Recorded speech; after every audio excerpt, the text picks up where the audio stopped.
So if these aren't the two people you thought you're going to be with, then you're on the wrong screen. Anyhow, That's a nice picture. we have talked about how evolution is devastating the faith of our young people. We've been talking about that, and this then becomes the reason for some of the things that we do, including the vacations. We find out that the battle is not, according to Dr. Richard Dawkins, who heads up the atheist camp, the battle is not over creation versus evolution. You say, huh? No, it's actually between naturalism and supernaturalism. So what they're saying is whether or not there's even a God is what Richard Dawkins is saying. All right. And so is this issue important, Mary Jo? Yeah, no, we wouldn't be doing it if it wasn't. It's an important discussion, even if all we were talking about was science, but it's important because it has very definite spiritual implications as well. And obviously we want to see science be done in a credible way. We want it to be based on evidence and on experimentation and so on.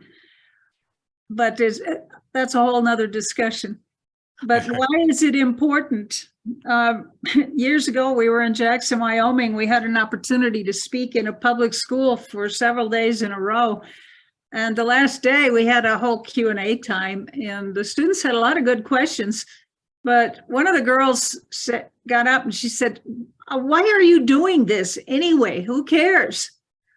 You know, in other words, what's the big deal? Why is it important? And she had never heard any of this information all of her life. And so I said to her, well, do you believe in evolution? She said, yes. And I said, well, if that's the case, tell me, how do you determine what's right and what's wrong? She said, well, I guess majority rules. And I said, oh, you mean we vote on it? And she said, yes. And so I said, well, I propose that all girls with long blonde hair get tied up and thrown in the river. and she, and she's going, oh, wait, no. I said, all in favor? Aye, and all this high school class, and all the boys are going, aye, throw her in the river. Some of the girls too. And after that, then we, how many opposed? Well, she raised her hand and a couple others, and I said, well, majority rules, tie her up, throw her in the river. And these guys are getting up to do it, I think. And she's going, no, you can't do that. And I said, why not? She said, because it's wrong. I said, wait a minute, you just told me the way you determine right and wrong is you take a vote on it. We just voted on it. So tie her up, throw her in the river. They would have done it if I hadn't stopped them, I'm sure. But that was the real issue, isn't it? In our society today, how do we determine right and wrong? Is it by a vote? Or is it by, is it based on the Bible, on an undying standard? Is it based on everyone's opinions? What is it based on? And so as we look at this whole question, we have a lot of things. These students have been bombarded. They think that evolution is science. They don't know how to determine what's right and what's wrong. Here's some quotes about that are very typical of what people will oftentimes tell us, a lot of the students. They think things like, I'm a scientist now. I don't believe in miracles. And yet they believe in the miracle of the Big Bang and of life coming from non-living molecules and all kinds of other things. They don't call those miracles. They think they're proven scientific facts. Here's another one. I learned about evolution when I went away to college. Well, we hear that so often. Very sad to us. I remember talking to a girl at one university in Minnesota, and she was the president of the atheist club on campus.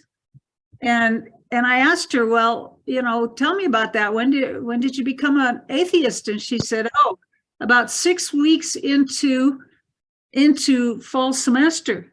And I quizzed her a little more, found out her father was a pastor. She'd grown up believing in the Bible, believing in the Lord.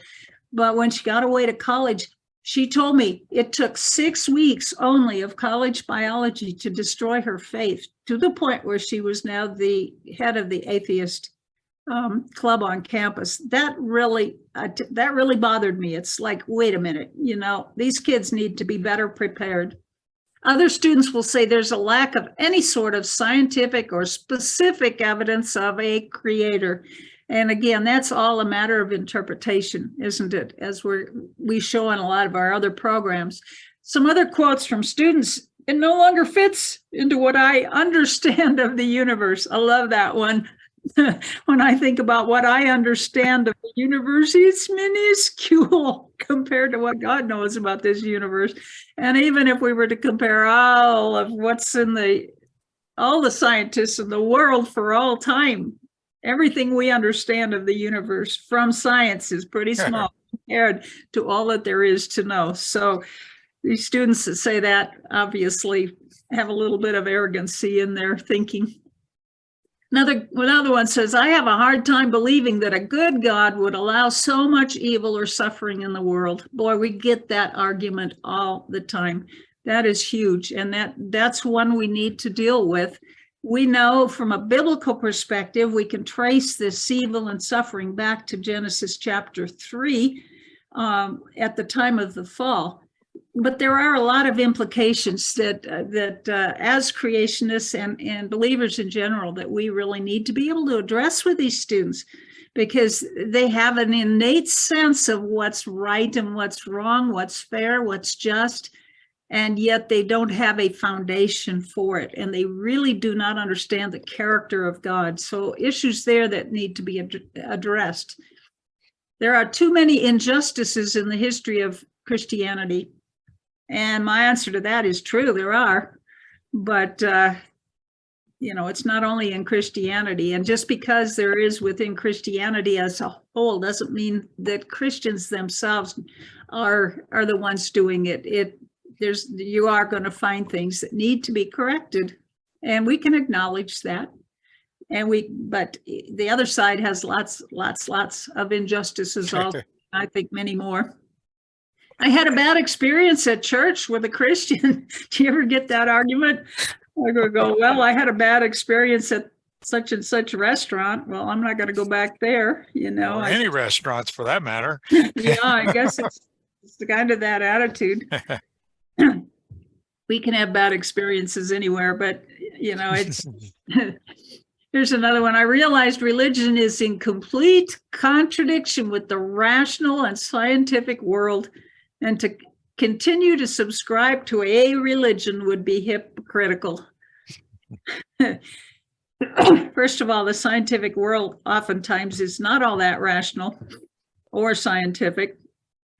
And, religion it may be a matter of religion in contradiction, but it's not a matter of the Bible in contradiction. And I think we need to be ready to show that there can be a big difference between what the Bible says and what religions have interpreted to say. And unfortunately, too many people within the biblical faith, within Christian religion, don't understand the biblical record, and they really don't. And so, then there can be a conflict. Another one, Christianity is not compatible with science. Well, I beg to differ on that.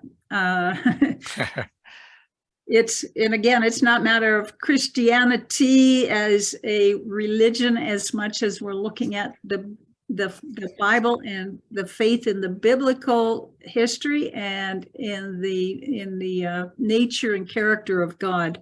And so, there may be portions of Christianity that aren't compatible. I had somebody tell me that once. I went to a class that was called the Ecology of the Colorado Plateau. I was looking for a few credits to keep my teaching certificate up to date. And I thought, oh, that sounds interesting. And I was interested in studying the ecology of the Colorado Plateau. When I got to the class, though, I found it was a class really permeated with extreme environmentalism that was almost a religion, and native religions were incorporated within this public education class. There were all kinds of anti-God religions incorporated throughout. And in one of the discussions, one of the men finally said, well, Christians, they just say rape, he said, the Bible says rape the earth. No, wait, he said, Christians say, just go ahead and rape the earth. It's gonna burn anyway. In other words, we have no responsibility to take care of the environment, according to what he was saying. And at that, I had been kind of going a little incognito up to that point. I really wanted to see what they would say. But at that point, I had to just say, you know what? It's not the Bible does not teach that. Now, some Christians may, but the Bible does not teach that philosophy, rape the earth. It says we are caretakers of the earth, that God gave the dominion and the ability to, or the command really, to take care of the earth to Adam and Eve in the very beginning. And so, again, we have conflicts here with some of the things the students are saying. So, that the evolution is devastating the faith of our young people. It's the number one reason students really do give for rejecting the gospel. And when you look to those quotes, so many of them had to do with creation, had to do with evolution, and a few other things coming on too. The polls are showing that there's a 70 to 85% attrition from students going through this public education system, going all the way through college. By the time they're out of college, 70 to 85% won't have anything left to do with the church. That's huge. And these are from evangelical church homes. Okay. Well, Mary Jo already mentioned our friend and student who actually stayed with us for a while when we were teaching at the college in Alaska, but how he rejected Christianity. Even though he grew up in a church home, but he rejected it because of evolution. And that was his story. And he came to the faith basically as a result of hearing the creation message. So it became the impetus for us and our calling, you might say, at that moment when we saw it was more than just some nice scientific issue, that this had deep spiritual significance. And we ended up realizing that and feeling called to start the Alpha Omega Institute ministry at that time. So Jeff had to relearn what he had been taught. I like what Mark Twain said. I was educated once. It took me years to get over it. So Mark Twain is a famous American writer. And I like what he says about this one. If you don't read the newspapers, you are uninformed. If you read them, you are misinformed. And I say the same thing probably is true with so many of the textbooks that young people are picking up from elementary school all the way through university. They are becoming misinformed as well as facts here and there. And people have to be uneducated in order to be able to survive or come out of it with their faith intact. Anyhow, there was a university student that we ran into. Mary Jo had fun with this one. Yeah, this kid was fun. He wasn't hostile. He was able to laugh along with us, but he said, well, I'm a skeptic, and I've learned I operate by science, not by faith. And he was convinced, that that's why he didn't believe the Bible. And so I said to him, well, if you operate by science, that means this morning when you got up, before you took a drink of water, you had to go and take that glass of water into the chemistry lab and check it out, make sure that somebody didn't poison it overnight. If you only live by science. No, you live by faith. You have faith that when you drink that water, that it's clean water, which in some cases may not be a good faith, but we do that, don't we? We all drink water. We all eat food that comes from who knows where. And so when we look at that, then this kid kept going, and we just had this wonderful back and forth with him, because he would say something, he'd go, well, I believe. And after the 2 or 3 times of that, the rest of the students started going, believe, wait, you said you operate by science and not by faith. And my point to him was we all operate by faith. The truth is we have to operate by faith. We could not live if we had to do everything, testing each day, everything by science. When we drive down the road, if we don't live by faith, guess what? We don't know if somebody's texting in the other lane. We operate by faith every day. And so I think it's important for people to understand, and students especially, to understand that faith is not a bad thing, but it's where do we put our faith that really matters. Do we put our faith into the unfailing words of Scripture, or do we put our faith into what? The changing things of human beings.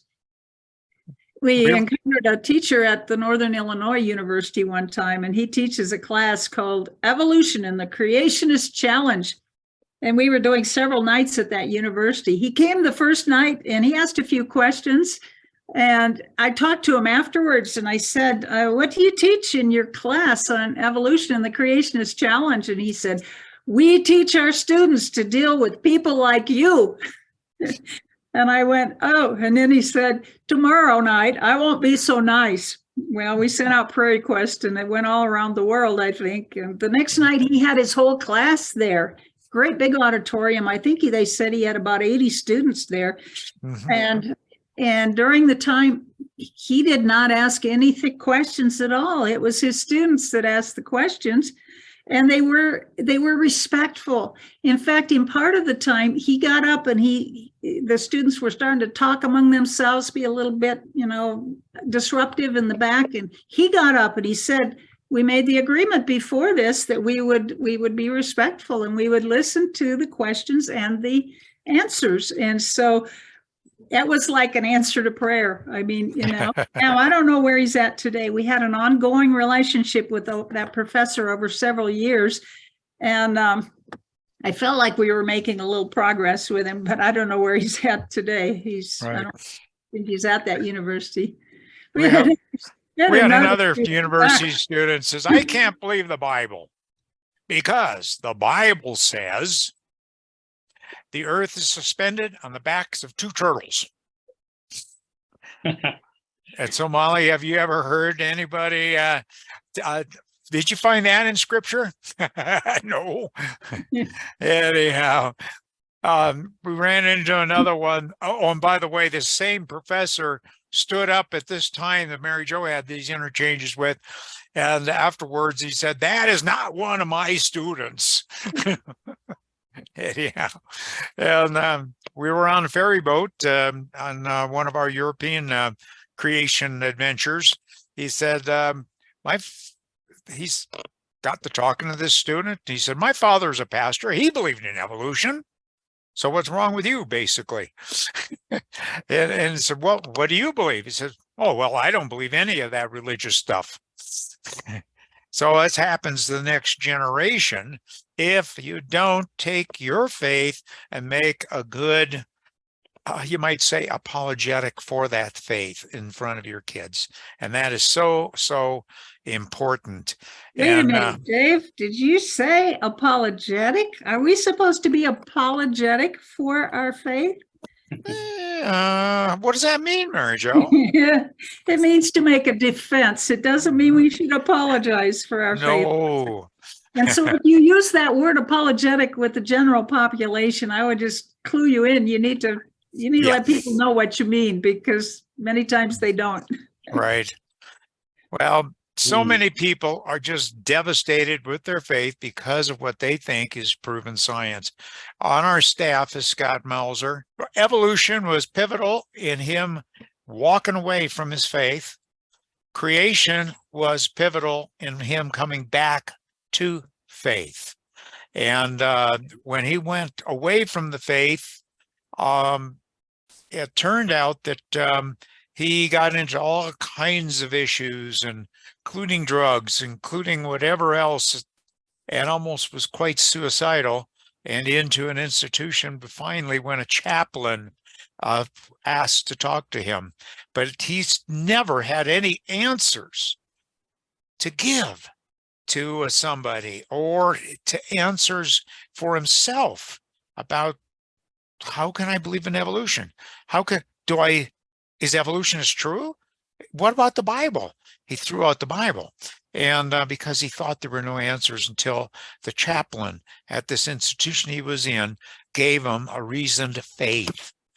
Not apologetically, but a reasoned faith. And ended up Scott coming back to the Lord specifically because of finally getting answers. And this is something that we want to kind of make sure that we cut off at the pass, you might say, before the students end up like Scott did and walking away from the faith. That's why we do so much of what we do. So as you see, go ahead, Mary Jo. Yeah, we start. Am I muted? No, I'm okay.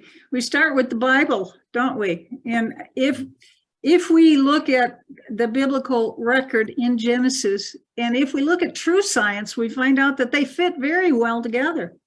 You look at Genesis chapters 1 and 2, and this is kind of a mnemonic for you if you want to remember it, but Genesis 1 and 2 deal with creation, don't they? The creation of the world, the creation of everything in it, and the creation of humankind. And so in there, we see evidences of God's design.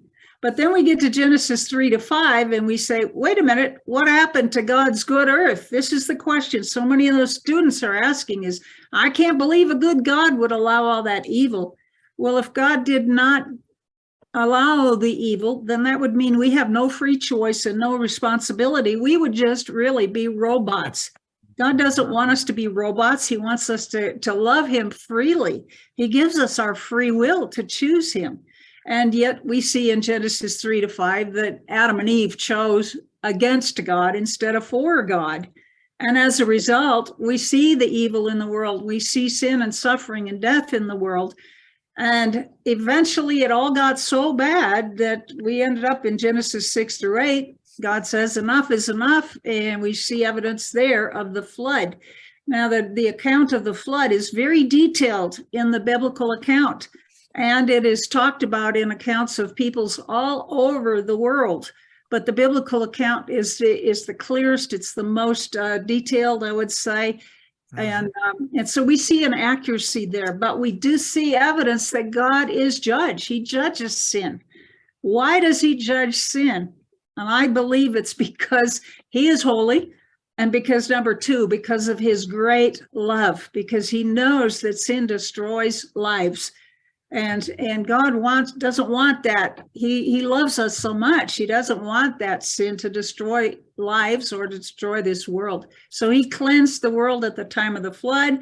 After the flood, what do we find out? People came off the ark. Eventually, they went to Babel and they built this big monument, which was to be a monument to human ingenuity and a worship of the gods. And some of them thought the gods were coming down there.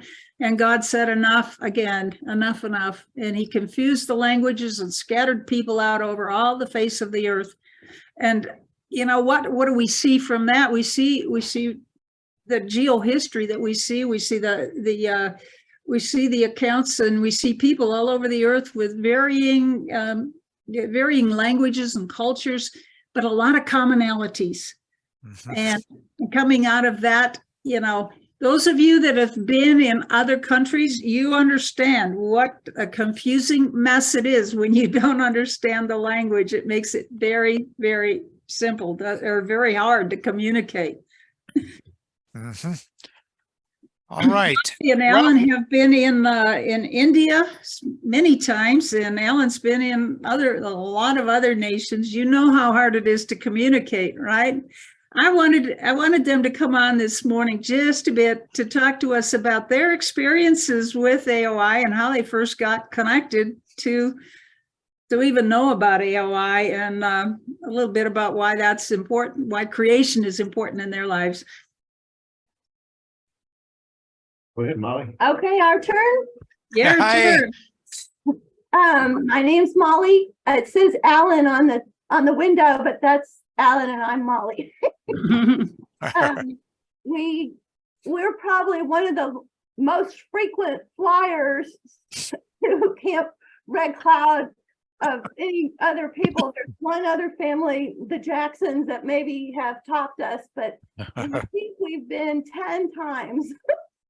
So we make jokes about it took us that long to figure it all out and learn all the material, but really we just were having such a good time and enjoying the teaching that we just kept coming back.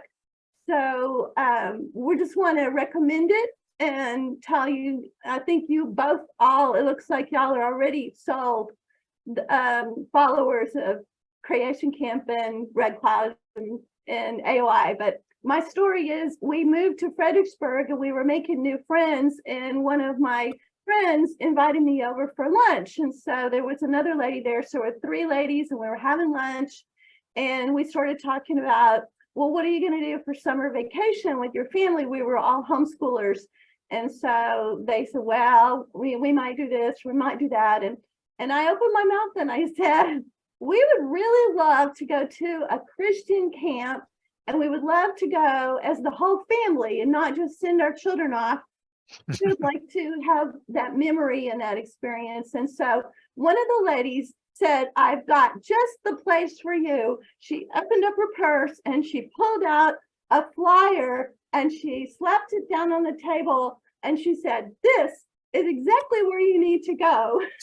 Creation Camp flyer for Camp Red Cloud. And we actually took her up on it. We went that very next summer, and we had 3 boys. One was 15, one was 10 years old, and one was 5 years old. So we had the perfect spread, and we loved it. We loved being in Colorado. We loved all the activities, and we also loved the teaching and the fellowship. There were other Christian families that our boys got to hang out with their kids, and we got to hang out with the parents, and it was good for everybody. It was good for all of us.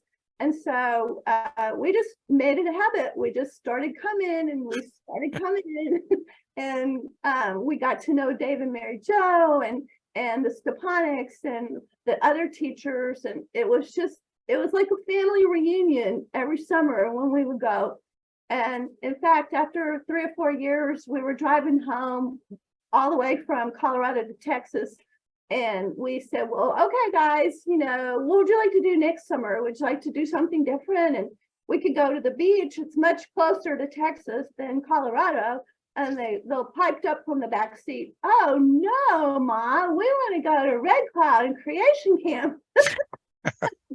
So we thought, okay, we're just staying in our happy rut. Now all our boys are grown and married, and they're following the Lord and leading their family in, Christian ways. And we just give God the glory. And we're grateful that we were able to do this and put these biblical teachings and worldview in their lives. Mhm. Yep. Thank you, Molly. Yeah. Story. Do you want to hear Alan's story? Yes. So obviously over the years we gathered lots of good information and of course spiritual encouragement. But I think God likes to set us up to put these things into practice. And so 1 year after camp, we were on the way home. We decided to take a rafting trip in southern Colorado. And so we it was out of the Durango area, I believe, or not. Anyway, somewhere in southern Colorado. And we got on this raft, the whole family, and one other young lady that had come with us to camp that year. And we were floating down the river, and this young man who was the guide was starting to talk about the rock formations and how they were millions of years old, and the different fossils they could find around there, and how many millions of years old they were, and all that. And of course, my boys were looking at me like, "Well, Dad, what are you going to do about this?" And so I was able to demonstrate, a way to talk to this young man. And so I just said, well, there is an alternative view of this. And he looked at me kind of funny and said, well, what is it? And I proceeded to talk about all the things we had learned about in camp. And, he said, well, I think I've heard of that before, and I guess I ought to consider that. And so anyway, he was very receptive, and it was really nice. But the probably the best part of it was, the boys got to see that, you could talk to somebody else in a very calm and measured manner about how to talk about your faith and about science and about another way of looking at things. And so it was a good help for them to actually learn a life lesson. Yep. Well, thank you so much for sharing. And I see Arlene is here. She's been in on several of our other creation tours. Could you just quickly tell us your experiences with that? You have to unmute yourself. Here. Perfect. We started out going to Red Cloud 2.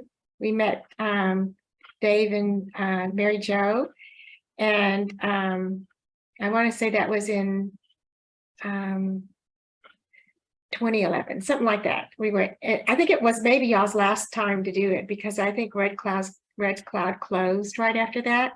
But we took our whole family. We have 3 children. Well, we have 2 children that are married with children. We took all of our children with children and went to that camp. And then from there, we stayed in touch with Mary Jo and Dave, and we went to a family camp. And I want to say we went by ourselves, but we went to the family camp and met other families. And then from there, I think they started doing the Yellowstone, and we for sure wanted to go there too. So I think it was a couple of years ago, I think right before COVID hit, that we went to Yellowstone, and just loved it. And anyway, and I guess I forgot to say, in March we went to Costa Rica. So we've done all the options, I think, right now, except you said something about monuments, and Charlie was going, well, I'd like to go on that one. So I don't know if that's another possibility. Yep. Yes. Yeah, come to Grand Junction, we'll take you. Okay. So you got to have Oscar for your tour guide this year, since we were laid up with COVID. Yes. And everything was, we said yesterday it was a little bit rainy, but that didn't stop us. We still did everything we were going to do, and we had a great time. Yeah, Nice. that's great. And we missed being with the whole group last year, this past spring, that's for sure. Mhm. Oh. All right, thank you. Let's go on, Dave. So there are different ideas we could have for creation vacations. Yes, we give those, but there are a lot of those vacations and tours we do that some of you have been able to be part of. But there are a lot of potentials, and some of them are in your area, or some you might only have to travel 30 miles away to get to. Like many of the museums, Grand Junction has a great dinosaur museum, as do so many places in the West. But what I want to do is just show you how you might utilize these if this is part of your do-it-yourself vacation, and or you're coming to Grand Junction and getting a tour of our Creation Museum with one of our staff. You'll run into certain things frequently, especially with dinosaur museums, as, oh, these dinosaurs are prehistoric creatures. Well, I like to point out to people, what's prehistoric? In the Bible, it says, in the beginning, God created the heavens and the earth, and then he gives the account of it, doesn't he? Nothing is prehistoric then, okay? It's not. Nothing that we can experience in this world is prehistoric. It was all created by God, written down as recorded histories. So are you saying God is prehistoric? Nope, I didn't say he was. Well, he is. Yeah, he is, isn't he? Prehistory of the earth. Thank you. Yeah, he would be then. Okay. So museum tours are great, whether we give them or you go to another one, but you got to watch out who you have that's given the tour and reading the signs. You just have to be so careful. I gave museum tours in at Peabody Museum, that's Yale University Museum. The guy right in front of me was giving a tour and had all these kids, and it was all evolutionary. And I'm thinking, oh man, I want to talk to those kids. And then I took my group through, and those museum docents were really upset. I'm given a completely different picture of this museum and the dinosaurs, etc. So museums are good, but watch those displays and get your kids, your grandkids to ask the right questions. For instance, we look at these museum tours that you can do on your own as a really good opportunity to train your family and to take advantage of a museum that your tax dollars probably paid for to spout evolutionary indoctrination, but you can use those as an instructional thing. So like this one, this was in the dinosaur museum here in the Valley. It says a fossil, this is giving a definition, fossil, any evidence of life more than 7,000 years old. What's the question? What question might you ask on that one? What's the evidence? What's Yes. the evidence? Okay, that's one. And what's another question? Why 7,000 years? there you got it. Exactly. Where did they get that number 7,000 years old? Except they're trying to tell us creationists we have no fossils. If we say the All earth right. is, short age. Or Go here's ahead. another one. Dilophosaurus and other dinosaurs were well suited to hot desert life where water is scarce. To conserve water, they didn't sweat. What question would you ask? How do you know that? Yeah, Hey. how do you know that? You got it right there. Yeah, just because we find the bones of the animals living in a desert today doesn't mean they lived in a desert back then. And all you have is a pile of bones. You don't know if the thing would sweat or not. So there's a lot of good story in a museum exhibit, and you can point this out with your kids, and you have to point out, wonder what's based on fact and what's based upon somebody's speculation. Okay, I like this one. Go ahead, Mary Jo. Oh, go ahead with that one. You like that Okay. one. Yeah, I do. This is another museum exhibit. T-Rex's primary prey were Triceratops and the duck-billed dinosaurs. How do you know that? How many T-Rex skeletons have been found with a Triceratops or duck-billed dinosaur in its stomach? And if you say the answer 0, you're right on. Okay. So there's a little bit of something, bias entering into there. Then it says T-Rex could consume a 2,000-pound meal.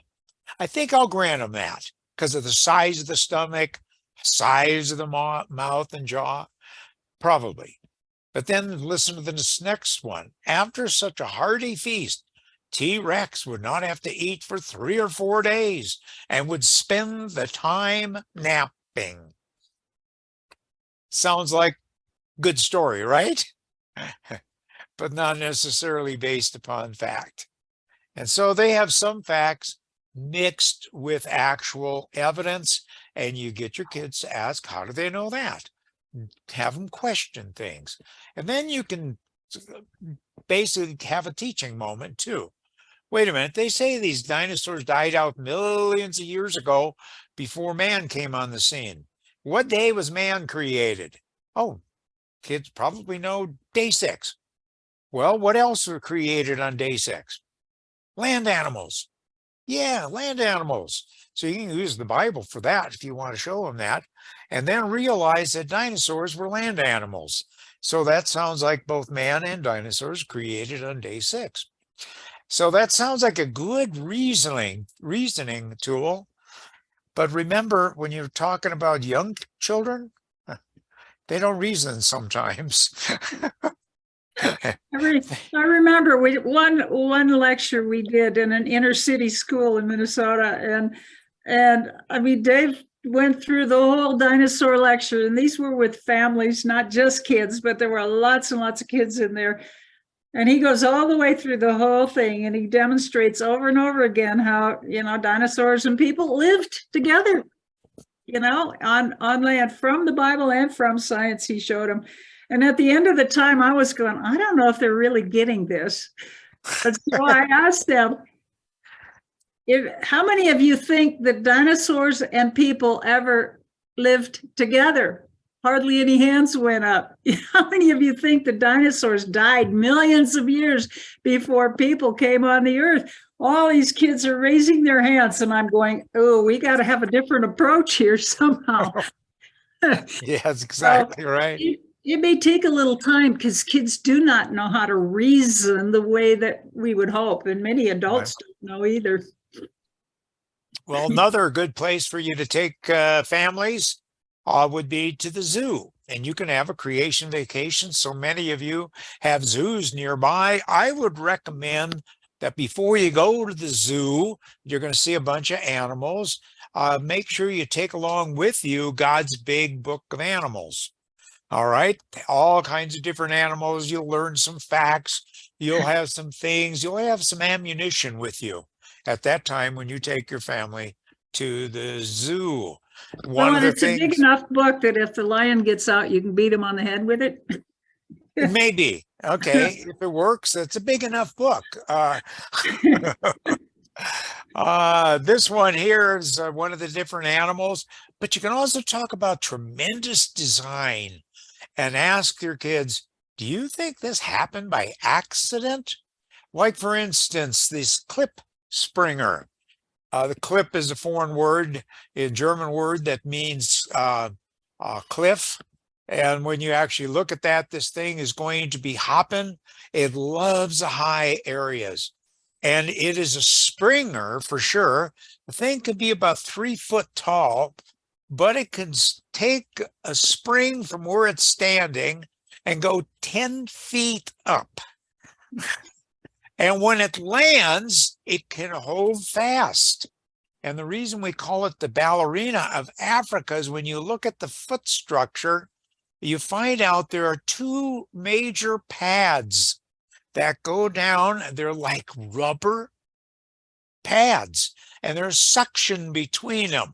And it'll actually allow them to go from one narrow little ledge, jump and grab a hold of another narrow little ledge. And I've been told they can actually come down with all 4 feet in a tiny little circle and then jump from there to the next place. And we say, rubber pads, suction cups, did that happen by accident? How did that evolve? I mean, this is completely different than anything else. And so you say, I think this is one of the special creations of God. And you keep on going there. Then you ask your kids, was your great-great-granddaddy or grandpa an ape? That's a song that we used to sing at some of our tours and camps. And was it an ape? Talk about, yeah, there are some similarities, but similarities doesn't prove it's an ancestry. It turns out that there are a lot of differences too. And you can explain some of that to your kids so they're not taken captive by the evolutionary philosophy there. Many of the zoos have a bird section as well. Like this one out of the of Wild Animal Park in San Diego. And this is a bee eater. And they actually say, this is an instruction manual for bee eating birds. You got to be real careful eating bees, you know. Once you have caught a bee, wrap its head against a branch until it stops moving. Next, rub the bee's tail against a branch to remove the stinger and venom sac. Swallow whole or feed the chicks. And then it says a wasp, hornet, and other flying insect may be substituted for this recipe. But basically, think about that. How did the bird know to wrap the bee's head against the branch? Okay. And how did it know pass to do that? this? And how did it pass that information on to the next generation and the next one? That's called instinct, but where did that come from, huh? Yeah. Sometimes call- I think that the animals listen to God better than we humans It do. appears like it, doesn't it? It all sure right. does. Or you might find a peacock at one of the many of the zooaries. But there, what you find is a peacock. Look at the gorgeous, gorgeous picture of a peacock. And you can tell your kids, look at the beauty. And the beauty shows that our God is an artist. But the evolutionists will get a hold of these kids later and say that beauty is a mating advantage. And so the prettier the bird, the more opportunity they had to mate. And that explanation will be given to all of the beauty features that you might see in the bird and animal kingdom as well. And but that doesn't always hold up. Like, for instance, male and female scarlet macaws are the same color. So that's not really used for attracting that mate that well. And when you look at all the beautiful features of these creatures, it turns out in 260 observations. These are scientific observations of peacocks. Actual raw data instead of Charles Darwin's idea of a mating advantage, found out that splendid males did not win the attention of the females. So there goes an icon of evolution that beauty is a mating advantage. It wasn't with those peacocks even. All right. Or you can read ahead of time if you know you're going to a zoo. Job 40, talk about Behemoth, and you find out he's greatest of the ways of God, but he also moves his tail like a cedar. So when you go to that zoo, then you mention these verses again to your children, and you find out now. Some of the Bible translation says Behemoth was an elephant or a hippopotamus. Point out that the elephant does not have a tail as big as a cedar tree. He says he moves his tail like a cedar, right? That's not a cedar tree, a great big tall tree. And the tail of a hippopotamus is almost non-existent. And so use that as a teaching moment there with your kids and point out, what do you know about the tail of a great big Brachiosaurus or a Patasaurus? That looks like a cedar tree. So perhaps the Bible is actually referring to a dinosaur creature, which they call Behemoth. All right. So those are zoos. What if you go to the national park, Mary Jo? What do you see? Beauty, right? For sure. We see a man. lot of beauty. And wherever we go, though, we have to realize that we end up receiving evolutionary teaching along with what we see. And so all over.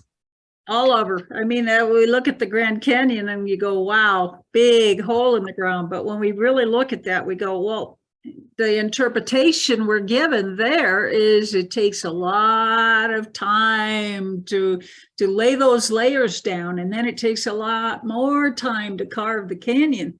But when you put on a different color glasses, you might say, or look through creation glasses, creation in the flood model, you can find out, wait a minute, those layers could have been laid down much more quickly and eroded at the tail end of the flood or sometime after the flood.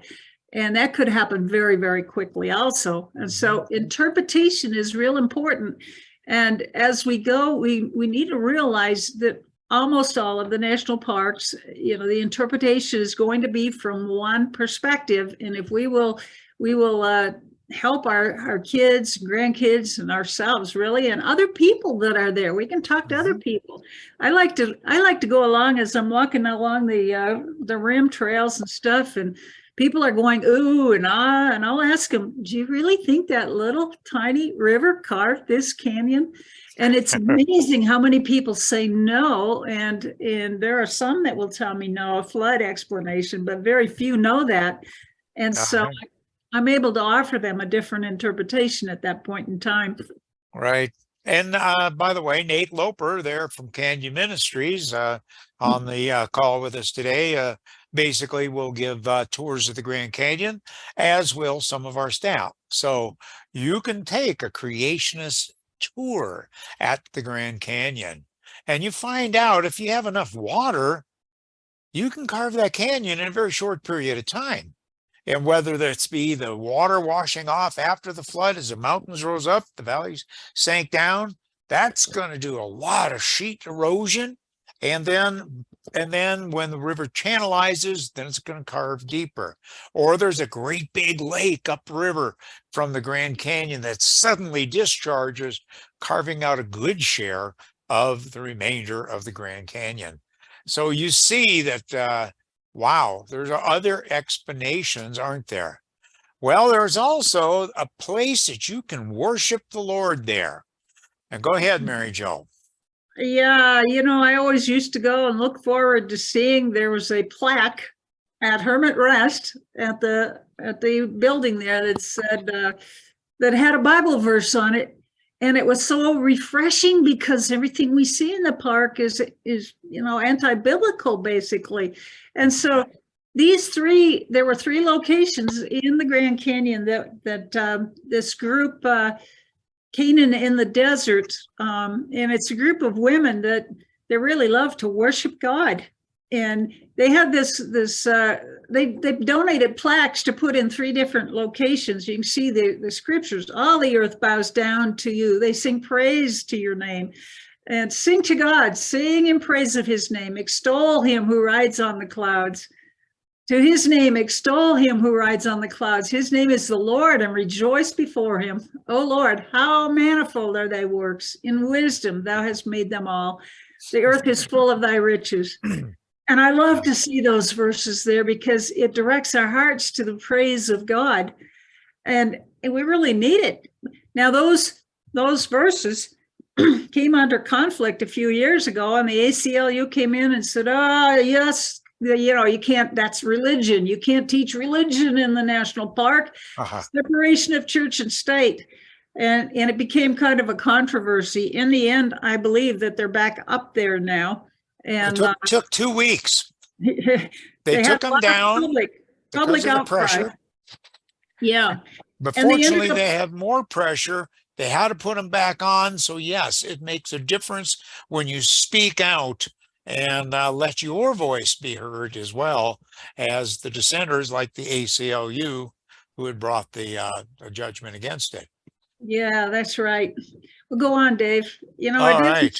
There is, even if they were not to have those Bible verses, look at all the religion that's there in the park already. First of all, there's the atheistic, humanistic religion, but there's also all these other Eastern religions in the very names of the formations. I mean, Vishnu's temple, Zoroaster granite, Vishnu, what's the other one? The schist.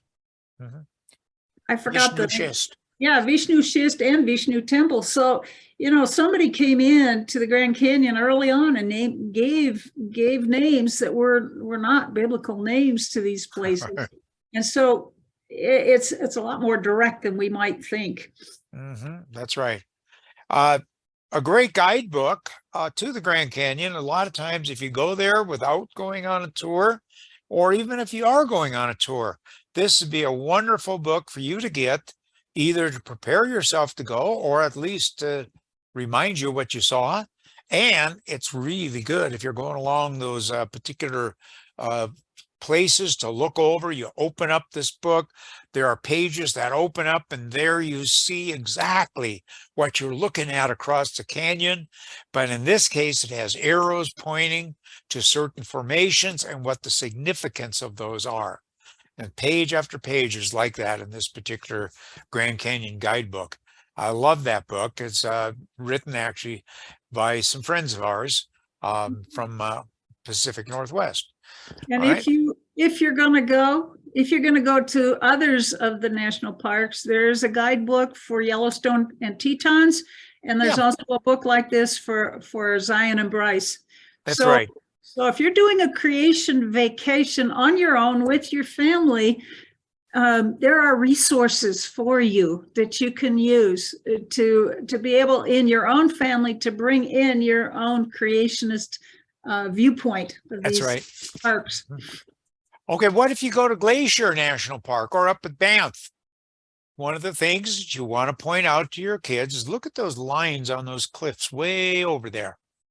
What that means is those are rock layers that are put down in layers by water. They're called sedimentary rock layers. They contain fossils. So some of the tallest mountains in the world, including even Mount Everest, has rock layers with fossils in them. And are you going there for your vacation, Dave? I don't think I'm going to take a tour to Everest. I didn't even want to do that in my younger ages. Okay. But there you find semi-proof for the flood, but it doesn't prove it, that there are fossils on the top of the mountain. That doesn't prove it. It just tells you one thing.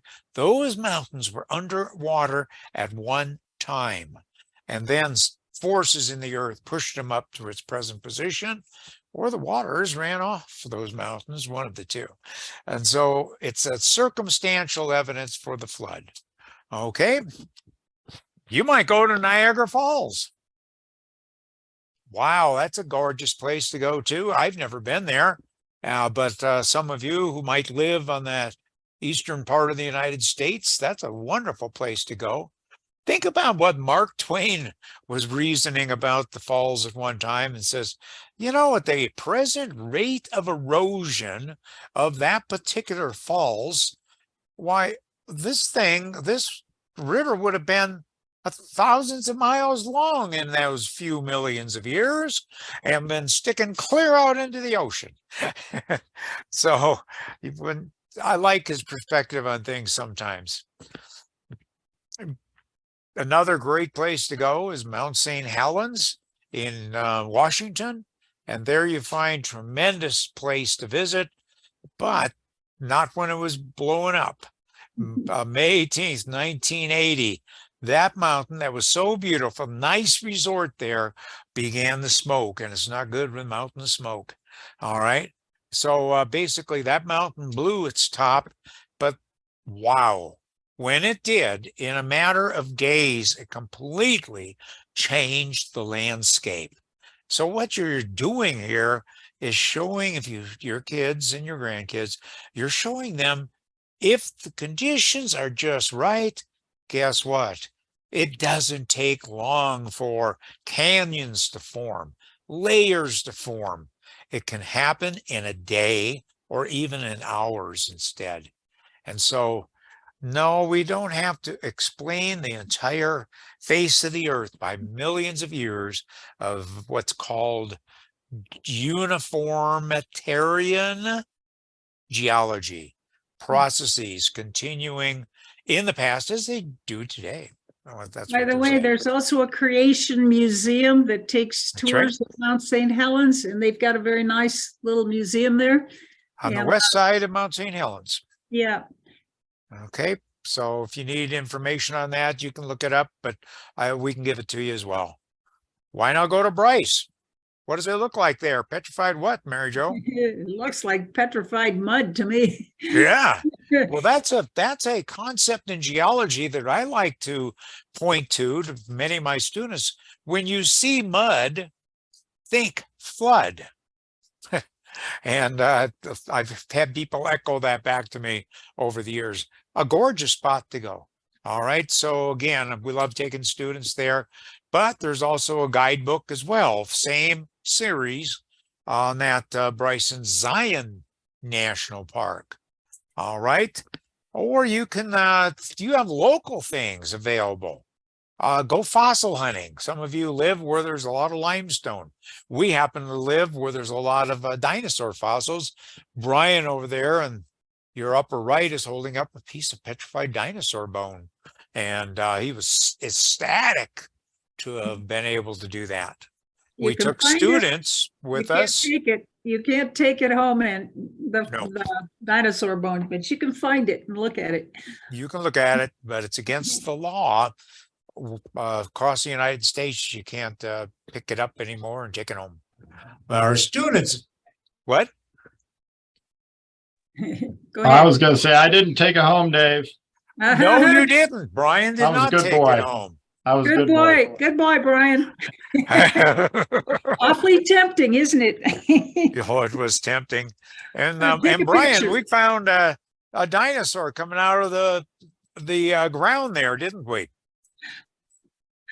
Yes, we did. Yeah, that was really fun to be able to see that and actually find where that was cool for me and the other boys that were with us. That wow, you can actually find some of these things out here in Colorado. So it Right. was great. Yeah, those are part of our Discover Creation Training Institute students way back when. Okay. Anyhow, you can go to the Colorado National Monument. If you ever come through Grand Junction, you have an advantage to stop here. And the reason for it is because we are local here and we have 5 different people probably that could take you on a tour of the Colorado National Monument and show you the geologic formations, why it's so significant and how it supports the idea of a flood. This was actually some people that came for one of our weeks of training that we did. Joe Eckstein on a call today actually was on one of our training episodes as well. And I'm sure he remembers going to the Colorado National Monument. I have pictures of him with me on it. So that was another year of people who were coming to get training how to teach creation. Now we're showing some things that we have right around here in our hometown area, but we want to encourage you to look around your own area, find some things that really illustrate creation around there, and begin to do a little research. And you will be able to share some things. There may be a creation organization in your area that already has some information or tours. So the purpose today is to show you ideas for creation vacations. And some of you, if you live further away, you know, you may need to do something right in your area, which we would That's love right. to see. Well, yeah, also we AOI has put out some apps for the your phones, whether you're using Android or iPhone, and it's a tour app. So you can actually click on any one of those buttons, it'll take you to the tour, take you to the geology section. What about these animals you're seeing? What about the plants you're looking at? And all of this kind of stuff is on that tour app. And it's an amazing thing. And people drop their jaw when they start using it and saying, wow, this is comprehensive. I've had a park superintendent tell me, boy, this is more comprehensive than anything we have. That's, you know, they have millions of dollars to play with. We wish we did, but we don't. We also have the similar app, but this is Yellowstone National Park. It's even more comprehensive. It's bigger. And of course, Yellowstone is huge. And so we have those apps. And speaking of Yellowstone, that's a good place. Family, it's on the bucket list of many of you. And when you go there, you might say, see, maybe you can see a grizzly bear. Wouldn't that be fun? Now, I don't know if this bear is going to feel too kind if you were to take some kind of an instrument and poke it up its nose. I doubt it, but you're going to find out if you did. This guy has tremendous design where it can actually sniff a dead carcass from over 20 miles away and make a beeline straight for that carcass. Amazing design in order to allow that to happen. When you look at the beautiful hot springs of Yellowstone National Park, wow, why the different colors? Turns out it's not minerals, it's the microorganisms that live there. And you can tell the color of the water or the temperature of the water by the color of the microorganisms nearby. And but the interesting thing is you have the very same organisms that are live in a very narrow temperature range. But they're at Yellowstone. But hold on. You can go across the world at a hot pool and find the same organism. How did they get from one place to the next? Because if they get a little colder, they die. If they get too warm, they die. So what gives? Unless God is populating every little niche with his special creation as well. Then there's that Yellowstone guidebook too, as well as the app that would be a good resource for you if you are doing a do-it-yourself vacation. Come to the Canyonlands. You see evidence of a flood. You go to the California, Death Valley. You see amazing evidence of the flood and some of the aftermath of huge lakes breaking and concrete dumps of material. And that's Mosaic Canyon there at Death Valley, where you can see how a huge flood mixed with the sand and the chemicals made concrete and actually coated the canyon as it was dropping its load down below. It's just amazing places for evidences for the flood. See beauty, go to Arches National Park. Also, all around that area, evidences for the flood. Some places you might find evidences right there. If you go to SeaWorld, if you live close by there, then go to SeaWorld. Go to one of these aquariums. Usually you'll find a dolphin there, and just talk to your kids about the tremendous evidence of design there that you find in the dolphins or other creatures that you see. Now, I want to tell you one thing. A lot of people go on a do-it-yourself vacation is great, but the problem that could arise is you come across a place like this and you think, wow, great scenery. But do you usually ask, but is there more? What's behind the scenery? What's going on here? I remember Mary Jo and I went right through this part of the country one time. I'm a geologist. I totally missed what was going on. And I did not realize that this in Eastern Washington, this place called Dry Falls was a site of a great big, huge waterfall when a huge lake collapsed and formed a great big waterfall that went for tens of miles across the way and was 700 feet deep. And this is 200 miles away from the source called Lake Missoula. I never realized that. And driving through that area, sometimes it really helps to know where you're going and find out what's in there before you go. That flood carved out canyons. Some of the canyons are 20, 30 miles long, 800 to 1,000, maybe even 1,300 feet deep, carved out probably within 24 to 48 hours by this flood that I'm talking about. It's called the Missoula flood. So there are lots of places. And I'm sure you have ideas about where you would like to go on a vacation too and see. So Mary Jo, take it. Yeah, we're getting close to time here, but if you want to come back on for a minute, just give us your bucket list. creation, where, if you could go wherever you wanted, where would it be? Do you have anything in mind, Arlene? Nothing specific. Candace, how about you? Well, we like going and visiting the different creation museums. Yes. Okay. So Yes. we have visited the biggies. We've gone to ICR in Dallas and Answers in Nice. Genesis in Kentucky. But David Reeves is opening a new museum in Tennessee. There's a little small creation museum in the south central part of Kansas that we would like to go to. Mhm. In Haviland, Kansas. It's out in the middle of nowhere. Uh-huh. But it's a man who is geologist, and he just loves the Lord and loves the creation, and he's opened up a little museum. Is that Jerry Simmons? Jerry Simmons, yes. Yep. Yep, And Dr. great. Simmons. you know, those little creation museums pop up all over the place. Yeah.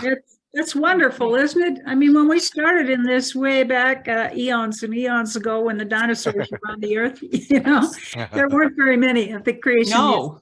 And it's exciting to see that there are places. Yeah. Yeah. I think Mount St. Helens is on our bucket list. Okay, Okay. good. Yeah, great. Make sure you touch bases with the little museum there. Yes. We've heard the name escapes me. You never have that problem. But anyway, we've heard the guy speak who's now couple years ago, he was in charge of the museum. I'm assuming he still is. Is that Ian Taylor? No, No, he used to be at ICR out in California years ago. Oh, yes. Yeah. Okay. yeah. Anyway, there's a lot Bill of, Hosh. Joe, where would you like to go? I was trying to find the mute button. So a lot of the places that you listed are places that I'd like to go, and I've been. I've actually been to a lot of those places, not all of them, but this summer I might have the opportunity to go visit some again with maybe the Grand Canyon, Mount St. Helens. My family lives around the Portland area in Oregon, and I've been up there once before. I'd love to go back because we didn't have a whole lot of time there. And a lot of the national parks, I just love to go to. Rocky Mountain National Park in Colorado, and Colorado's a great place to go anyway. There's a lot of great places out there. So What about Florida? What about the creation ministry down there in Florida? Yes, Have you been there? I was going to mention it because we were talking about creation museums. So about 40 minutes from my house is the Creation Adventures Museum that's run by Dr. Gary Parker and his wife Mary. Yes. And they are, well, the Nuttings know them, but also, they did, Gary did Speaking with Answers in Genesis back in the day, and taught he's taught at colleges. So it's great having him nearby.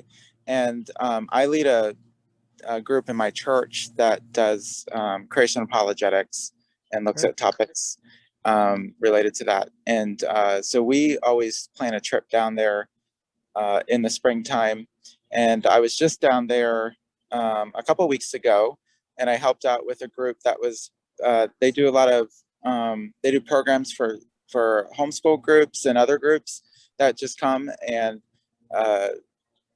people come from different places like Jacksonville, Florida, and other places to come to see the program. They learn about fossils.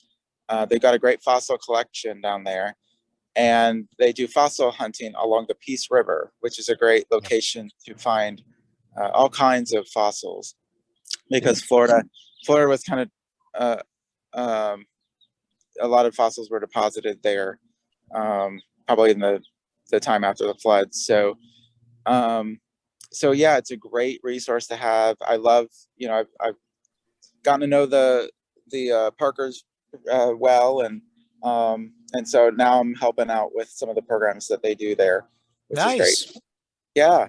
Super, super. I'm glad you're doing that, Joe. I haven't been to Florida yet. I want to go, so we'll have to come. Great place, and there's a lot of good places. Of course, we got the Everglades, Yeah. which Oh, is yeah. a phenomenal place to go. I need to spend more time there. And then there's all kinds of preserves, and it's just a different environment than you get in most parts of the country. But it's a wide range. Like at the northern part of Florida, you got the temperate climate, and then at the southern end, you got the tropical climate. So there's a wide variety. We don't have mountains, but but I still love to get outdoors. It's a great place to do that. At least you have an think- ocean. I think that there's wonderful places for creation vacations all over this big earth, Absolutely. you know? And you can skip that one, Dave, but all over this earth, there's so many. We have two guys here from Costa Rica today. And, you know, the things that we've seen in Costa Rica, and Japhet now has been up to Yellowstone with us, but we've also had some cool adventures in Costa Rica with him. And he loves to take people and see things in Costa Rica, as well as Oscar loves that. And we know other tour guides that we've trained down there that we haven't trained the guides, they've trained us, and we've trained them in a creation interpretation sometimes. But anyway, the point here being, wherever you are, find things in your area that you can, you know, with your kids, your grandkids, with other neighbor kids, with start a little museum. There's all kinds of things that you could do to explore creation right in your own neighborhoods. Mhm. Mary Jo and Dave, yeah, I wanted to comment on that. What you just said, there's always things you can see in different places and analyze creation depending where you are. Some places are really packed with things like Costa Rica. Not because it's my country, but I love how you can see so many things, so much nature, so many species in such a small country. You can go to the beach and be on a volcano and then go back to the lowlands in one day. I mean, you can just move around so easily here. I mean, the roads are not, you know, that easy, but the distances are so short. And as to creation, you can analyze so much beauty. You can analyze also aspects that are in the Bible, like the fall, and just more technical creationist aspects like irreducible complexity. There's so much to see here in the different species. And yeah, it's a great country, but we don't have things that you have there in the US, for example. Like we don't have so many, I don't know how many places we have to see fossils, for example. It's really hard to find fossils here. Dave gets a little frustrated when he comes here because there isn't much of a, you know, a geology. There isn't a lot of geology stuff to see here.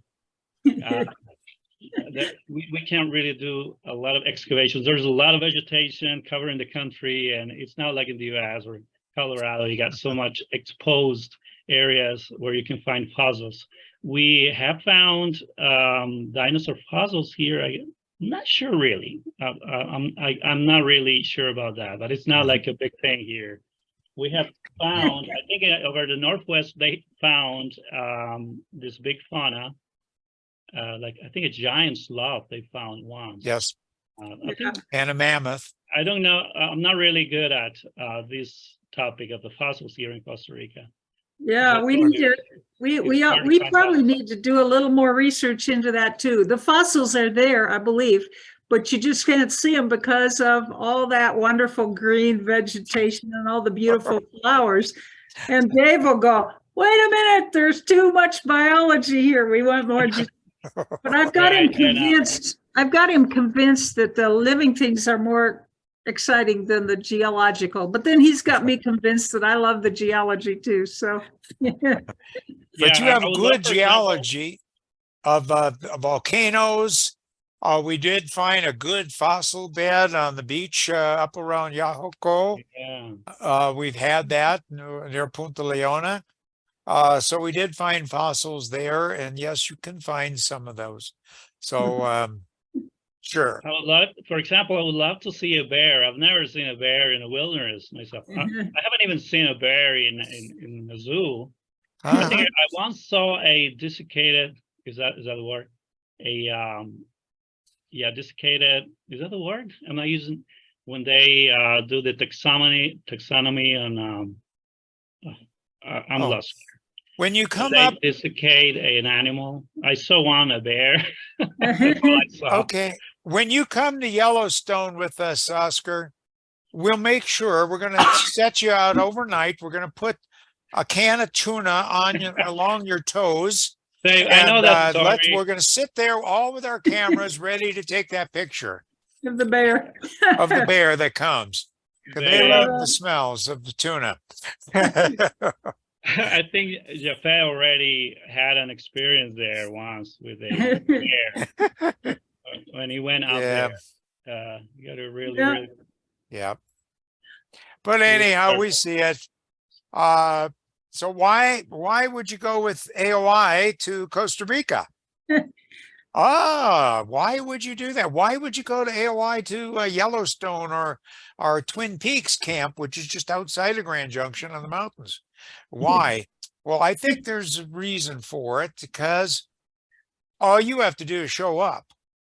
Okay. And the tour providers, including Mary Jo and I and Oscar, etc., do all the work. Okay. All you do is show up and enjoy. And then the mom gets a vacation too, or grandma, not having to wash the dishes, etc. And our tours we keep the fairly small groups rather than great big monster bus loads, which I don't like anymore at all. And besides that, if you go to one of our camps, yeah, that's a lot of fun, and you make a lot of good friends. Oh yeah, you get facts, lots of them as well, fellowship, and a whole bunch of good food, right, Oscar?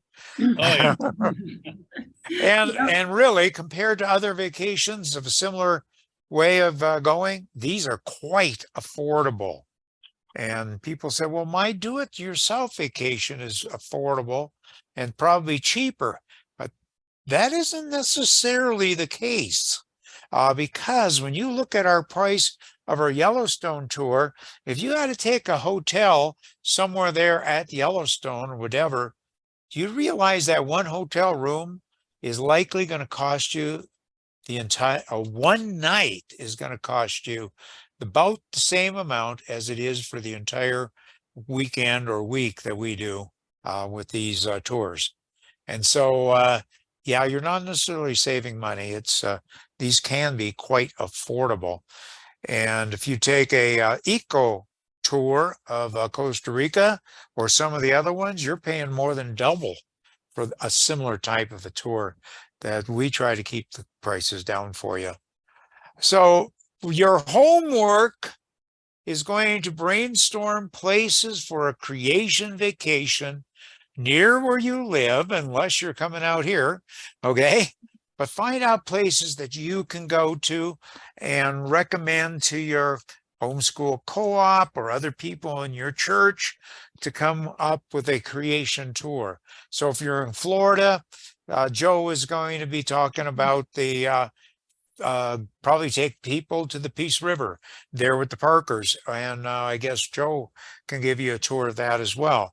Or if you're going to the Grand Canyon, you've got Nate Loper there at Canyon Ministries. And so you've got things and people and resources in place for you to be used. But what happens if you can't break free for a travel vacation? A I say, staycation. They call what? that a staycation, where you stay at home, but you still take a vacation. Yeah, it's a stay vacation, or just want to teach creation to your kids. Check your own backyard. You might have something very close. And in fact, one great evidence for design are the ants. It says in scripture, go to the ant and learn. Okay. Go to the ant and learn. And it's amazing. You could have a complete creation class just looking at the ants and talking about all those features of those ants. And go ahead, Mary Jo.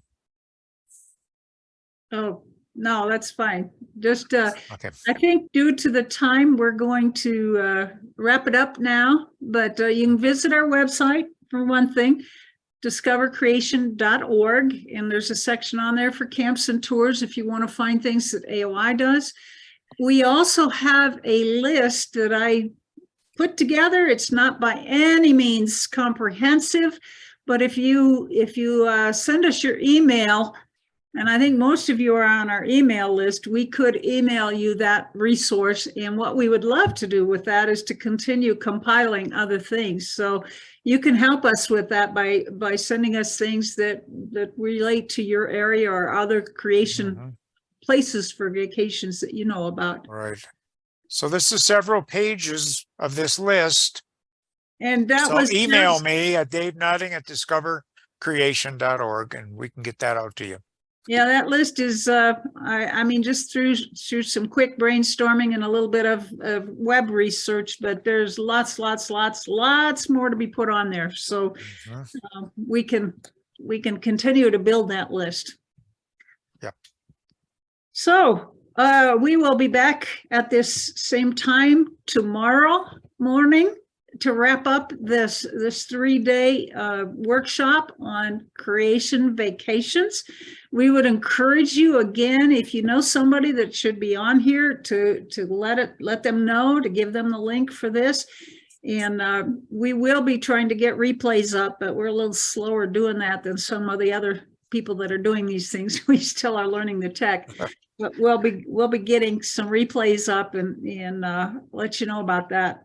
I think hopefully we have all of your email addresses, but just to make sure we have your email, why don't you go ahead and email Dave at davenutting@discovercreation.org, and then we will make sure you're on our email list and also send you that creation vacation ideas list. Anything Okay. else, Dave? Well, I think it's good to be with you again. It's good to see your faces. All right.